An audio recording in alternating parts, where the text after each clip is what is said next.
महादेवाय ते नमः।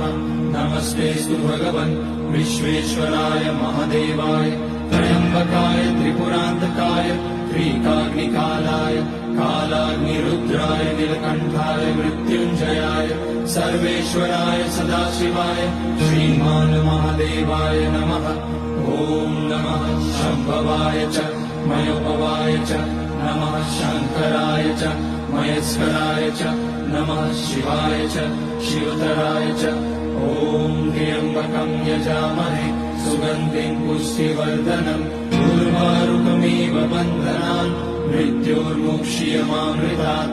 नागेन्द्रहाराय त्रिलोचनाय भस्माकराय महेश्वराय नित्याय शुद्धाय दिगम्बराय तस्मै नकाराय नमः शिवाय।